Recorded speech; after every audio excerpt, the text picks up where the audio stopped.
Previously on Nerd Punches Nerd. I warn you, I'm about to get political. I'm not going to get severely political, but just like the whole idea that like a lot of people in America want to believe that we live in like a post-racial society and that like racism is a problem that we've solved and it's no longer an issue.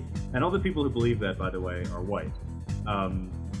But like it's like people want to That sounds racist. Racism. Sam. Like, do we still have to talk? Did Obama tell you to say that, Sam?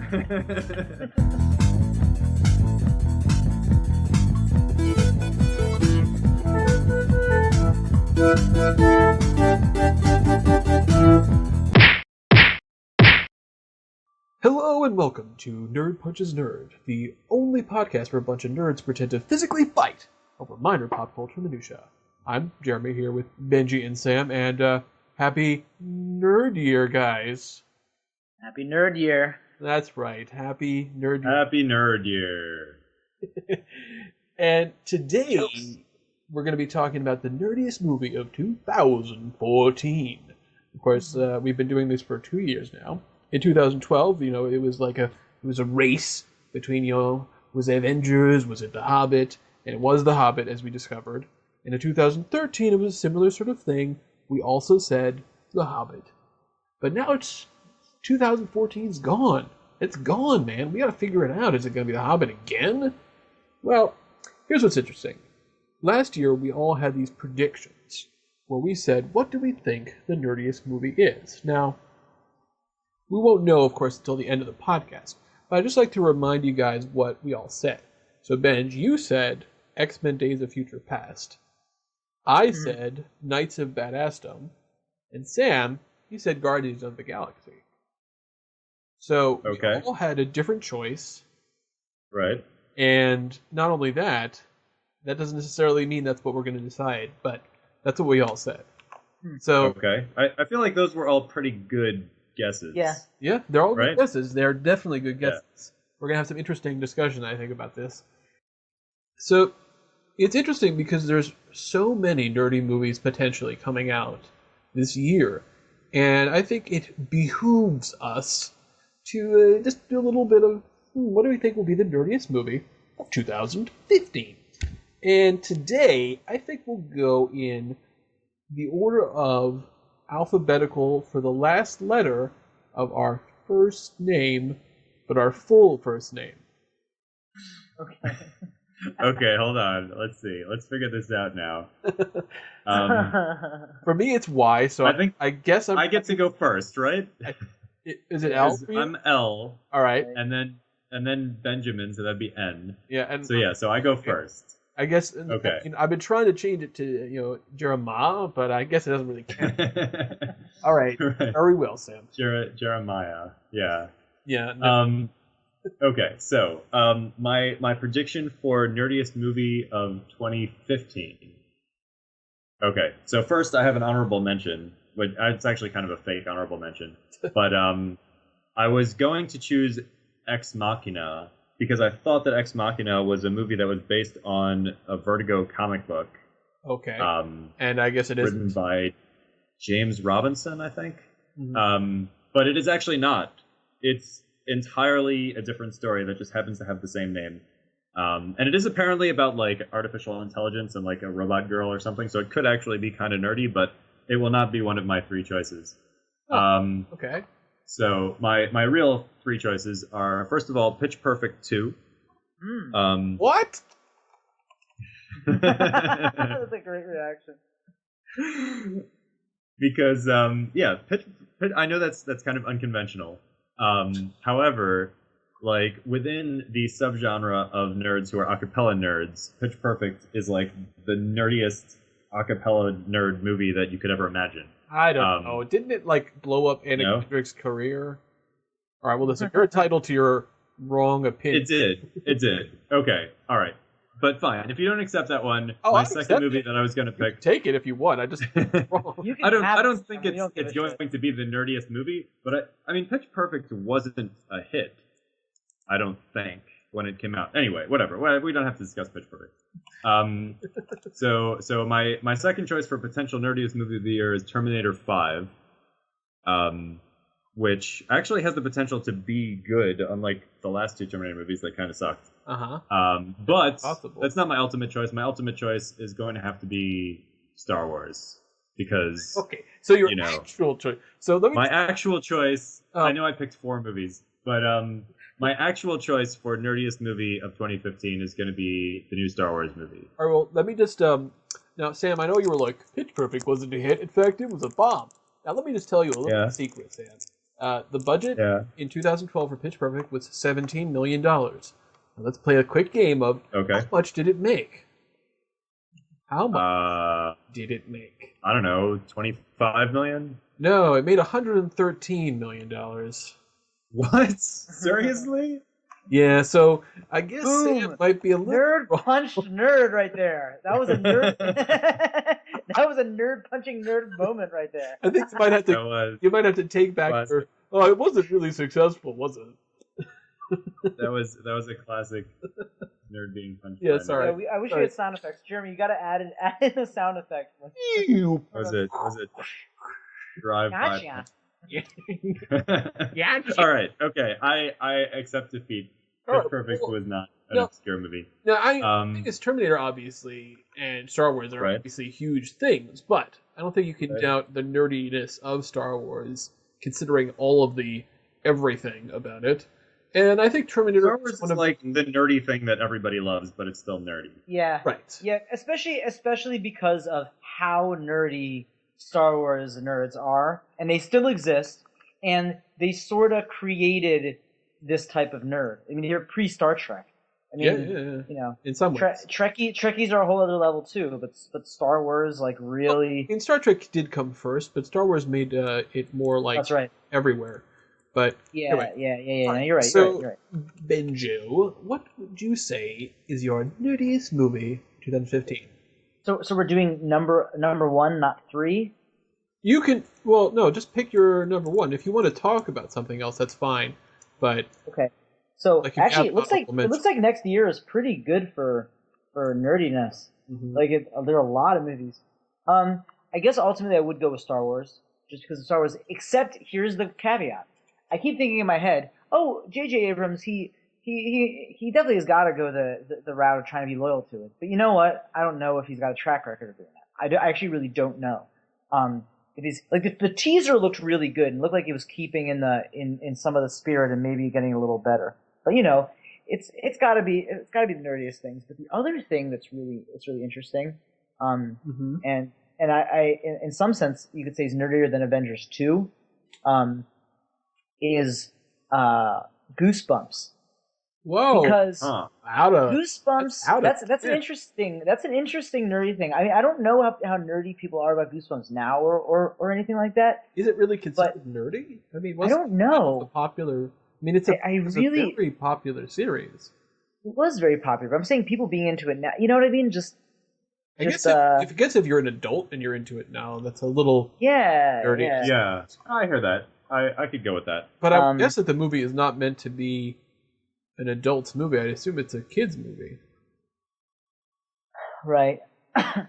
I'm not really going to go with Terminator because it seems like after 2, did he really or any of them? I actually haven't seen anything after 2, except for the Sarah Connor Chronicles are supposed to be all right. Yeah. Like, is anything really actually good after that? I mean, it looks like this is just rehashed. Looks like it's rehashing. They wanted to put Arnold in it, which is fine. But it looks like there's going to be 2 Arnolds. Trying to have Emilia Clarke is remember that movie, The Sixth Day, with the clones. You know, where Arnold's like, "I believe you, Arnold. No, you're not. You're a clone. No, you are. You are." Yeah, and there was a beautifully, like, terribly edited scene where against the green screen, where basically it was literally like, "So, it is nice to have met you." And like, pause. 2, 3. Yes, and you. It was like great how Arnold Schwarzenegger's career has completely like there's a complete spectrum of really awesome, like, well-timed lines and moments, and really cheesy and awesome moments. Like, they're all kind of pretty awesome. The greatest action star of all time. Yeah.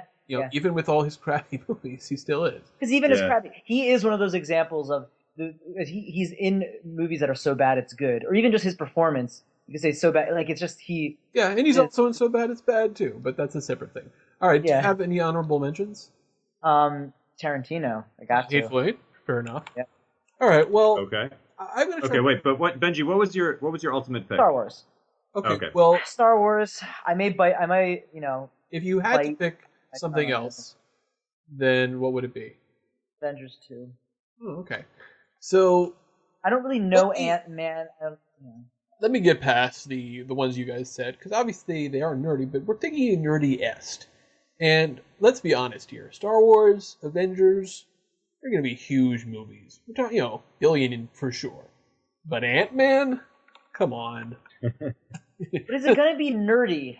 Yeah, that's the thing. I don't even know that nerds are into Ant-Man. Were they who is into there definitely Ant-Man? are nerds into it. But here's why I might argue it's last year. Okay. Remember, you were like, no one's ever heard of this. Like Ant-Man is almost like even more so. But people have heard of Ant-Man. Okay. And nobody cares about him. But the thing about Ant-Man is, even if it looks like it actually might be good, but the thing is I have no way of knowing if it's going to actually be loyal to the nerdiness. So like the reason I'm saying this is because I would take back now Days of Future Past because it really wasn't such a nerdy movie. It was kind of an emotional drama thing, action. I liked a lot of it, but it wasn't so nerdy. It was. I'm just saying what I think. And I definitely might be proven wrong, but that's just sort of my feeling. I would like to bring up some of my honorable mentions. There's Jupiter Ascending, which is the new Wachowski one that was pushed back. Okay. It's like about aliens and what else? Like Mila Kunis and Channing Tatum. I think Sean Bean is supposed to have some role.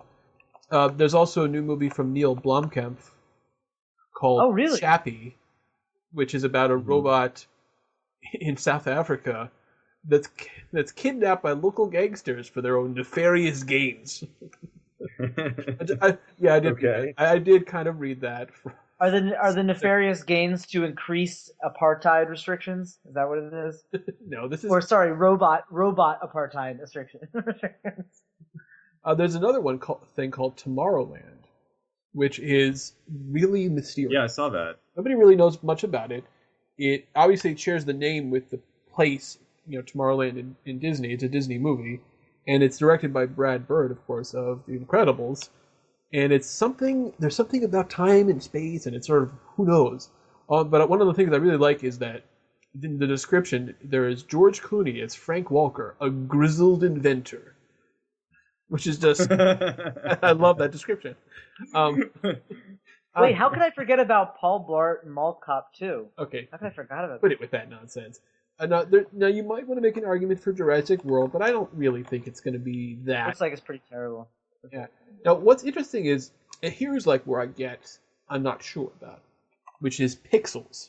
Now, Pixels, the original Pixels, was a short film in 2010, which was basically like old school arcade creatures like Donkey Kong and Pac-Man and the like, basically destroying a city. And it was very cool looking, and they did a great job with the effects and everything, but that's basically all it was. But then the rights, I guess, to Pixels were bought by Adam Sandler. Yeah, I see that he's in it, and he's gonna be producing it. Is it? I mean, it's not going to be Happy Madison. It says Columbia. Yeah. So he's also producing it. Columbia is. So it's going to be Happy Madison too. So is it going to be a Sandler movie? Wait, come on, Benji. That's like the best news you've heard. I know, right? Well, Benji loves Adam Sandler. Tim Herlihy, who is one of his longtime contributors, is one of the screenwriters, and he's co-written many of his movies. Brian Cox is in it. Kevin James, Sean Bean. Yep. Josh Gad. Peter Dinklage. Wow. I know. I'm saying, look at it's like. This could be the Knights of Badassdom of 2015. And then it's or it could be a good version of that movie. It could also Chris Columbus is doing it, which he's not bad. Well, it's just an interesting idea. When aliens misinterpret video feeds of classic arcade games as a declaration of war, they attack the Earth using the games as models for their various assaults. Therefore, President Kevin James calls upon his childhood best friend, former 1980s video game champion Adam Sandler, who is now a home theater installer and had a previous relationship with his wife, to lead a team of old-school arcaders, who are Peter Dinklage, Josh Gad playing themselves to defeat the aliens and save the planet. And I don't know. That sounds sounds like it could be a good movie. I know. As weird as it is to say that, like, that sounds like it could work. All right, so here's my thing. Yeah. I'm going to call Pixels the #1 nerdiest movie of 2015, unless it gets... Wow, okay. Yeah, I know. Right. Now, here's the thing. If it gets really Adam Sandlerized, then it would be a no. But I'm like, we'll see. Let's see if it happens. Anyway, that's just my thought. Let's not forget that Adam Sandler's production company, Happy Madison, made a movie called Grandma's Boy, which was a hugely nerdy movie about the video game industry. Yeah. So, like, clearly there is some, like, nerdiness lingering, like, in the background there somewhere. Mm-hmm. Mm-hmm. Have you guys seen that movie? I have. I pretty much, yeah. I liked it. It was all right. It's a funny movie. It's weird. It's like Adam Sandler movie, but without Adam Sandler. It's. I think it's better than you'd expect it to be. When yes, you don't know. That's a good way of putting it. I suppose so. All right, guys. Let's get started. Does everyone have up their list of 2014's greatest movies? Yes. All right. Yes. So as we start from the top, you look down through all these movies, and you're like, ugh. Legend of Hercules. Without The Rock? Nope. And I think if you finally get down to the first actual nerdy movie, which of course, Knights of Badassdom. This is that movie with Peter Dinklage, Summer Glau, about LARPers and demons, And yes, was it a good movie? Not especially. But it's definitely still has that nerdy thing. The guy, now that I got the Blu-ray to review, so I watched some of the behind-the-scenes stuff. He actually did get real LARPers just like co-star in the background and everything. That's pretty nerdy to do also. So I'm still gonna. I mean, listen, that number one right now. No, I was gonna say I saw that movie. It's definitely nerdy. It wasn't very good. I mean, parts of it were good. There were like moments that were really funny, but it didn't quite hold together ultimately, and it was kind of disappointing. But yes, clearly it's like the first contender. Right. Of the year. It was in January, so clearly that should be our starting point. Right. Is this movie nerdier than Knights of Badassdom? And since Knights of Badassdom is about LARPing, it's going to be hard to top that. Yeah. So it sets the bar high, which is good. So then we sort of move on, and the next contender of any sort is I, Frankenstein, a terrible movie starring Two-Face from The Dark Knight. And it was Universal Studios' attempt to try to create their own Marvel universe. Their obviously failed attempt, because it did not do well, and everybody hated it. There you go. But, I mean, it's sort of an interesting idea. I mean, there's something nerdy about the idea of taking the classical monsters and doing something with it, even if I don't think it's that nerdy, considering how mainstream they tried to make it. So you've seen it. I haven't seen it. I don't know. I, Frankenstein. Benji, did you watch that? No. Okay, so Jeremy, you're the only one who can even really speak about that movie. Yeah, so let's move on to the first, legitimately great movie of 2014, which was called The Lego Movie. Oh, yes. Okay. All right, sure. Now Lego Movie, no doubt. Amazing movie, one of the best of the year. Yeah. And definitely nerdy in a lot of ways. The room where they had the reference with Gandalf, Dumbledore, I'm Gandalf. I'm Dumbledore. Michelangelo. It was so, and of course, the whole conceit of the movie that it was basically all in the imagination of a kid, and that was not as seriously sort of the idea behind it. They were saying if you found any plot holes, it's because a kid did it. That's they said that. So, but here's the thing: is it nerdier than the LARPing movie? I don't think so. Right. So I think I think Lego. Yeah. Lego Movie. There really were actually some really nerdy elements to it, beyond the fact that it was a great story. Like I was watching this review about it, and one of the guys was talking about how there were a bunch of details in it that you would know if you played Legos. Now Legos are not necessarily the nerdiest thing, because a lot of kids have played it and still play with it all the time. But one thing you mentioned is, first of all, the space guy, whatever his name was, the astronaut, how he didn't have I guess the visor or the face mask thing, it was just broken off. That's really typical. That's a really typical thing, and how kind of his outfit, or the front of his shirt, with the gold planet was kind of scratched. Oh yeah. And there were all these details which made it, I think, pretty nerdy. I mean, maybe you could say it's not as nerdy as LARPing. I see what you're saying. Well, I think it's nerdy in a different way. I mean, LARPing's always going to be really nerdy because it's in that Dungeons and Dragons sort of nerdiness. But in terms of other types of nerdy, like nostalgia nerdy, like just the what Legos would be in. It's, I guess, the video game nerdy sort of thing, the playing nerdy. I don't know. Well, but I think you understand what I'm saying. Like the level of detail to it and attention to it, in addition to the fact that they brought in all these nerdy things within the movie, makes it pretty dang nerdy. Well, I say not as nerdy. What do you think, Sam? I agree with Jeremy. I'm going to say not as nerdy. Okay. I mean, the Lego movie, Legos, here's the thing about Legos. Everyone played with Legos as a kid, and everyone loves Legos. So, like, this movie was already, like, set up to have, like, a huge core audience of, like, people who loved playing with Legos and wanted to see a funny movie. Like, it's not like, liking Legos is nostalgic, and it's not something that would be, like, frowned upon, like, being nostalgic about Legos. Like, there's nothing like... that was actually even kind of the point, right? Yeah. Of the movie. Yeah, the point of the movie is Legos are awesome, and everyone should love Legos, and that's true. So, right. Well, I don't know. So basically, I'm agreeing with Jeremy. I think that Knights of Badassdom is still nerdier than the Lego movie. All right, well, let's move on then to the first remake of the year, RoboCop. Now, I assume you guys didn't see it, but here's what's interesting about it. I did not. It stars Batman and Commissioner Gordon. That's right, Michael Keaton and Gary Oldman are both in the movie. That's right. Now, does this make it nerdy? That's nice. It doesn't. I saw it. I would call it okay. I mean, the original RoboCop was kind of like a really awesome movie. I've never seen it. You got to see it. It's crazy violent. It's got some awesome satirical elements. It's just a fun movie and it's a good movie. But this new one is very like cold in a lot of ways. Like there's some fun parts, but it's a lot of like it's very antiseptic, I guess. It's PG-13 and it just feels safe, I guess. Like I don't get anything interesting out of it. So I don't think about it as anything. So I say skip that. And does it seem? Or you just want to skip it? Well, yeah, because of the reasons I said. Like if this was the original RoboCop, I think we'd have more of an argument. But since this remake is not, it's like it's too mainstream to really get into. Right. And I think the movie suffered because of that. Well, I mean, the point I think is that like this movie was remade because it was a safe thing to do, and if it's that in and of itself seems like it's not. It leans away from nerdiness. Right, I agree with that. Things that are safe are not nerdy, right? Mm-hmm. All right. Okay. Can we say that as a general statement? Yeah.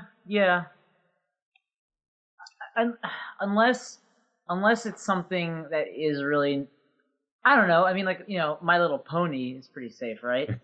But like, there's a nerdiness factor to it. Is this? I've never seen like if somebody tried to make a My Little Pony movie, would everyone just assume like, oh, that's going to be a huge hit? Like, you mean safe? Like, sorry, I mean safe like that. Okay, yeah. No, you're right.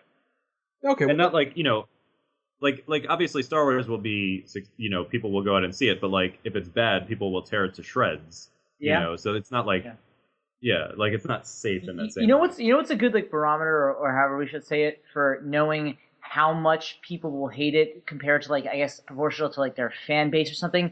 How close is it to how much Metallica fans hated Saint Anger to how much they love S&M? You know what I mean? Or like, or all right. You know what I mean? Like there's like the whole spectrum. I think that's a good barometer, right, Sam? All right. Kind of like all right.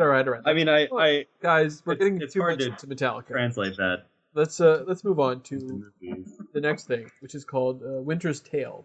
This is an adaptation of a book that is loved by a lot of people. I have never read it.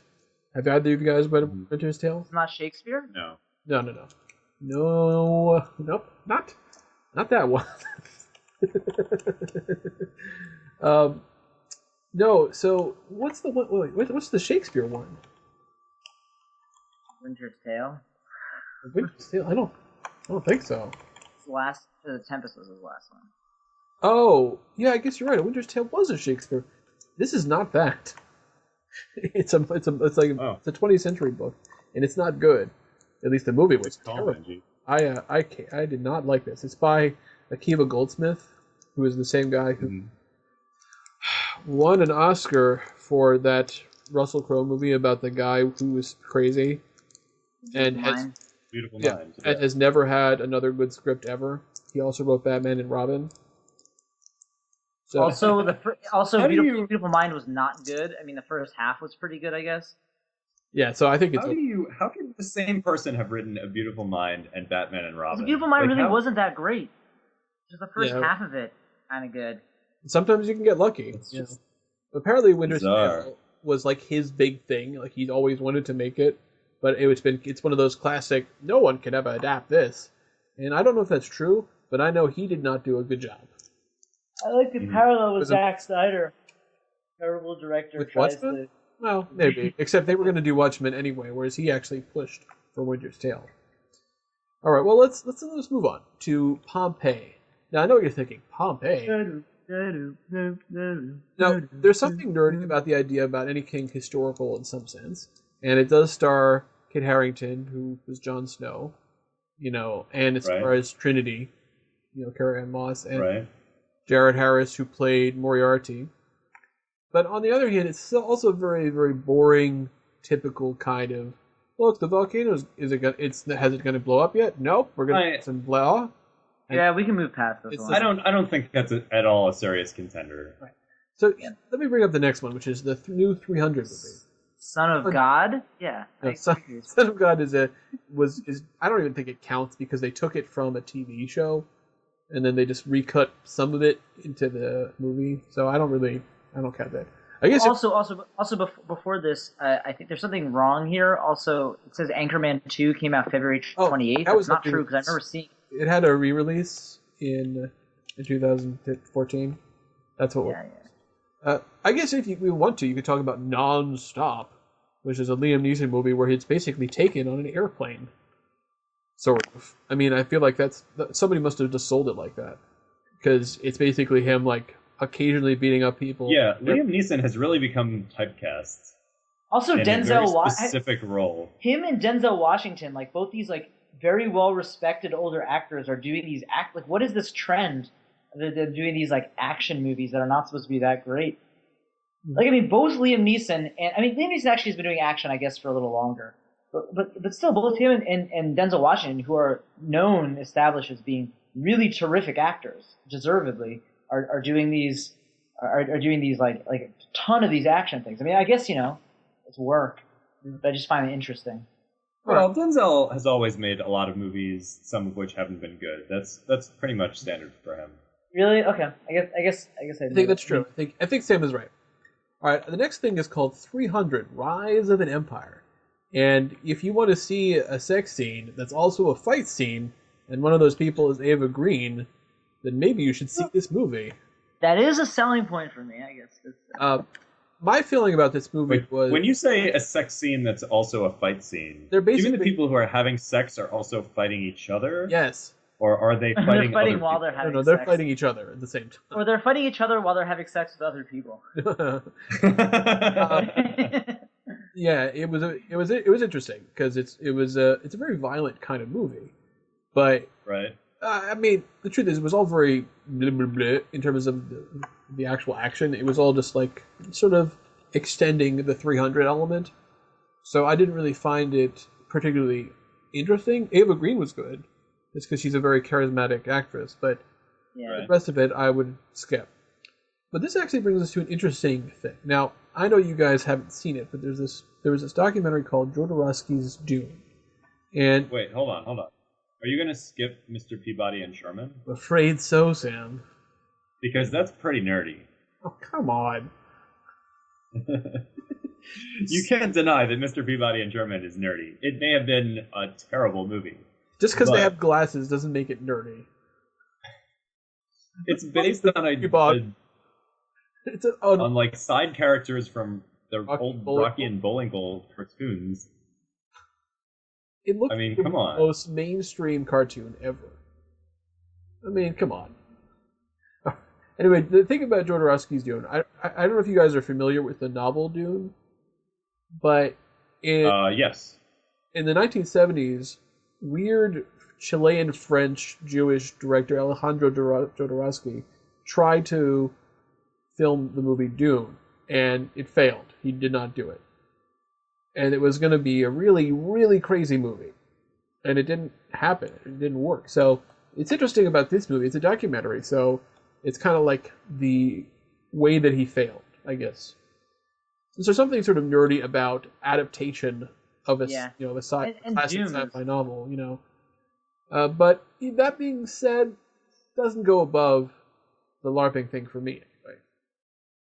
This is how I feel. No, if somebody had made a remake of Dune, like the actual fictional Dune story, that could probably compete with Knights of Badassdom. Mm-hmm. But this is documentaries already have more of a veneer of high class, I agree with you. Film. Yeah. You know what I mean? This is something that serious film critics might watch because it's a documentary about the making of another film, even if that other film itself was very nerdy. Right. Okay.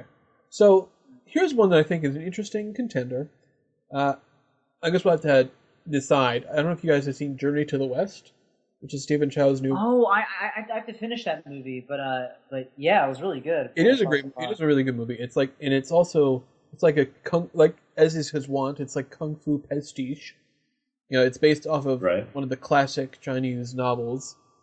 And it's sort of like a prequel to the. So is this is similar to what was that movie that he made? Kung Pao? No. Was that what it was called? Kung Fu Hustle is what he made. Yeah. He made Kung Fu Hustle. Yeah, Kung Pao. It was Bob Odenkirk, right? I still like Kung Pao Enter the Fist. So stupid. Kung Pao is Bob Odenkirk. We laughed. Okay, he made Kung Fu Hustle. That's right. I've seen both of those movies. It was us who saw it, right? Yeah. Yeah, we laughed a lot at that. Yeah, Kung Fu Hustle is it's a cool movie. But Kung Fu Hustle is a legitimately great movie. And Journey to the West, I mean, there's definitely something interestingly nerdy about delving into that kind of martial arts minutia in the way that they do. And there's definitely, it's not a huge thing like it used to be. I mean, martial arts. So I guess, it comes down to, do we really think it's nerdier? And I don't think so. Despite everything. What do you think, Ben? Okay. Have you seen it? You said you started... Me or Sam? Yeah. Well, Sam, have you seen the movie? No, I haven't seen it. All right, it's on Netflix, so you should watch it if you can. And Ben, you saw part of it, so what do you think? It was just really it was nutty, and it was really cool how they just very twist and turny sort of storytelling, but really unexpected stuff all over the place, but it fitting together really well. I mean, it's also it's nerdy besides even the kung fu. It's very you could say mythologically nerdy. You know what I mean? Because it deals with demons and it's not just kung fu. It's just dealing with demons and spirits and all this different stuff. I'd say it was pretty nerdy. I mean, it's based off of the classic Chinese novel, the 16th century Chinese novel, basically. So It's sort of it's in that way it's a classic thing. But even so, I'm still going to have to put it below the LARPing movie for now, anyway. I think we might have more difficult choices later on, but that's where I put it. Now, the next one I don't think is nerdier, but let me just bring it up as sort of an interesting choice, which is Wes Anderson's new movie, The Grand Budapest Hotel. And it's nerdy in that kind of Wes Anderson nerdy way, Yeah, well, in a film, I think there are art film nerds. Yeah, exactly. Who are really into it. That's what I'd say. Yeah, exactly. And similarly, Veronica Mars has sort of a nerdy aspect in that it was a TV show kickstarted into making a movie. There's something there that's kind of nerdy, but still, what it is just sort of a straightforward, kind of clever murder mystery thing. So I don't really think of it as that nerdy from that perspective, despite the, niche audience thing. What do you think, Sam? Agree? Mm-hmm. It's a little bit nerdy, but it's tough to compete with. All right, well, let's move on to... Again, like we said, the bar has been set very high. The greatest movie of the year, God's Not Dead. And I know you've all heard of this one. This is that movie with Hercules playing himself, by which I mean Kevin Sorbo. He plays like a atheistic philosophy professor who's trying to say, yep, atheism or something. And apparently the movie's terrible. And it has a lot of straw man, as you might expect from this sort of thing. So wait, so hold on. So back it up for me a second. Kevin Sorbo plays a philosophy professor who's an atheist and is trying to prove that God is dead. Correct. Unsuccessful.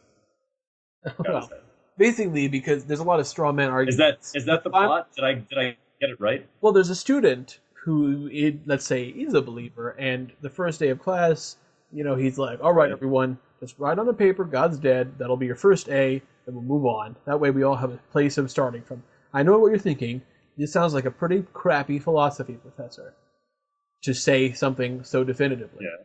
But that's not the point of the movie. Right. The point is straw men. Straw man galore. Straw man.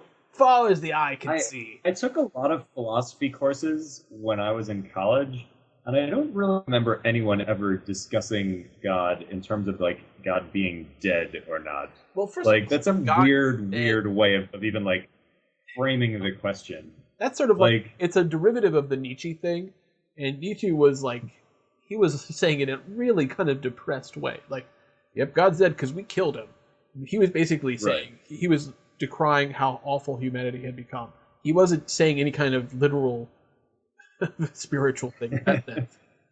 So the point is, the final argument that wins the day. But Kevin Sorbo should know, because after all, he was the son of Zeus. Yeah.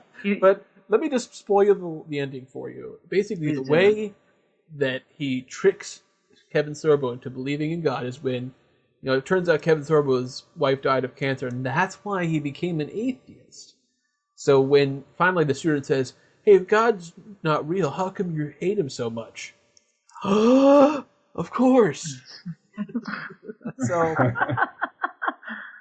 anyway, let's move on. Anyway, Muppets Most Wanted. Now, the first Muppets movie was mildly nerdy, but this one was okay, I think. But I wouldn't say it was that nerdy. Do you guys agree with me? I don't know. It did have Tina Fey in it. Yeah, it's not nerdy. Yeah. I mean, I guess in a certain way it is. If it was like a... All right, whatever. I would say it's kind of nerdy. The Muppets are also like pretty mainstream at this point. Right. So it's not completely... So let's come to the first interesting choice of the year, which is Noah from... You're not gonna go over Divergent. Like I don't see that, but I guess because it was based on. It's just a classic sort of dystopian teenage special. It's a very, very typical. Yeah. Like I wouldn't. Like we have. There's nothing really new or interesting. Yeah, definitely capitalizing. They're absolutely trying to capitalize on the Hunger Games thing. Right. When we haven't even Hunger Games. Yeah. Hunger Games. Yeah. Exactly. So Noah. Now, in that it's sort of a weird metatextual biblical story, I think there's definitely some nerdy elements here. Even if not necessarily everyone liked it so much. Right. Sam, you saw it, right? I did see it.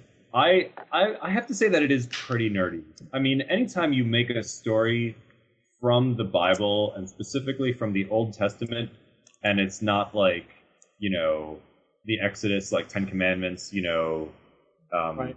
The leaving Egypt story, right? Like, or the Jesus. You're already getting into some like weird, right? But I'm saying like specifically Old Testament, like you're getting into some stuff that's already like considered to be somewhat obscure, and that the only people who would really be into it are like people who are into religion to begin with, and specifically into like Old Testament religion. So yeah, I do think that there is something nerdy about it. Also, and it's a weird story too. It's like not even your typical Bible story. Right, because he takes from all like the extra textual sources and then makes up a few more. It's sort of like it's really getting into interesting, weird interpretations of things. Wait, so obviously, Jeremy, you and I are, as per usual, we're like the only people who like who like an Aronofsky movie in a certain time. Maybe Fountain is the only other example, but like. I did love the movie, but does Aronofsky make it nerdy? I'm not quite sure. Like, I think Requiem for, and definitely Pi more so, are kind of nerdy movies. Well, I don't know in their way. But Pi definitely, considering it's about Pi. Pi is definitely nerdy. It's about magic numbers. So that's pretty nerdy. But this is like, I still think it's a little too big and a little too impressive to be as nerdy as some of our other choices. And especially as we come to some of the tough call down the line. That's my feeling anyway. It's a tough call. I think it's definitely in the top 2 of movies that we've considered thus far. Right. Okay, so we got Knights of Badassdom. I still may not be able to top Knights of Badassdom. Yeah, I know. But those are definitely the top 2. Right. Okay. So next one is kind of interesting. I don't know if you guys actually saw this. It's called Under the Skin, and this is a really, really creepy sci-fi movie. Sorry, Scarlett Johansson. It's like, you remember that movie Species about this like lady alien that they grow, and basically she has to find someone to mate with, and it sort of So the famous Sharon Stone scene. Yeah. Well, she wasn't in that, but that's not Sharon Stone. Right. It's Tasha Henstridge, right. I think. That's correct. But it did have, who was that guy? I'm thinking of. Is it the guy from Kill Bill that was in Species? I'm trying to remember. You know who I'm talking about. Oh, let me just do a quick check here. Okay, so Species starred. Yes, guy from Kill Bill. Right, I was right. Michael Madsen. It did have Michael Madsen in it. So, but anyway, this is sort of like that, except make it much more experimental, much more weird, much more really trying to get in your head and mess with you. The score is one of the it's just amazing. Like this, it's because it's so bizarre and creepy, and it's like, oh my god, it's getting in my head type of thing. I was really impressed by it, and there's a real kind of weird indie sci-fi nerdy aspect to it because of all those elements. Mm-hmm. Now, you guys haven't seen it, so it's really hard, I think, for you guys to judge. So I may just have to put it on my, maybe list for myself. Sure. And because neither of us have seen it. I'm certainly willing to hear arguments that it is a profoundly nerdy movie. Yeah. But I just have no point to to judge it on. Okay. Well, then let's move on to one of the biggest movies of the year, which was called Captain America: The Winter Soldier. And I assume we all saw this movie, right? Well, I certainly did. Benji, have you seen it? Yeah, no, I saw it. You did. Okay. Now, the thing is, there's obviously, just because literally because it's comic book stuff, makes it nerdy. On the other hand, I felt like it had a real vibe of being mainstream also. That's my feeling about it. Like, it wasn't as mainstream as, say, X-Men, oddly enough. But considering that there wasn't, fantastical stuff in the same way. Sure, there was a literal talking computer that was, originally a person in Captain America, which is pretty nerdy. But I feel like a lot of it... It wasn't done really nerdy. It didn't feel nerdy. It felt like I've seen people compare it to a Cold War era espionage movie, which is that's pretty accurate, I think. Mm-hmm, mm-hmm. But it didn't feel nerdy. It didn't even feel like a comic book movie. It felt like an action adventure suspense kind of movie. Right. Okay. You know what I mean? Right. I agree.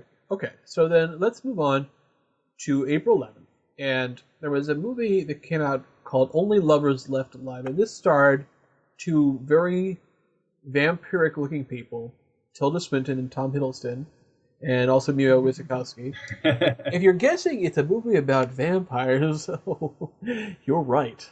And it's from director Jim Jarmusch, and it's like it's weird. Yeah, it's like if Twilight was weirder and not as bad in some ways. But I didn't even realize that Jim Jarmusch was one of those weird Shakespeare conspiracy theorists.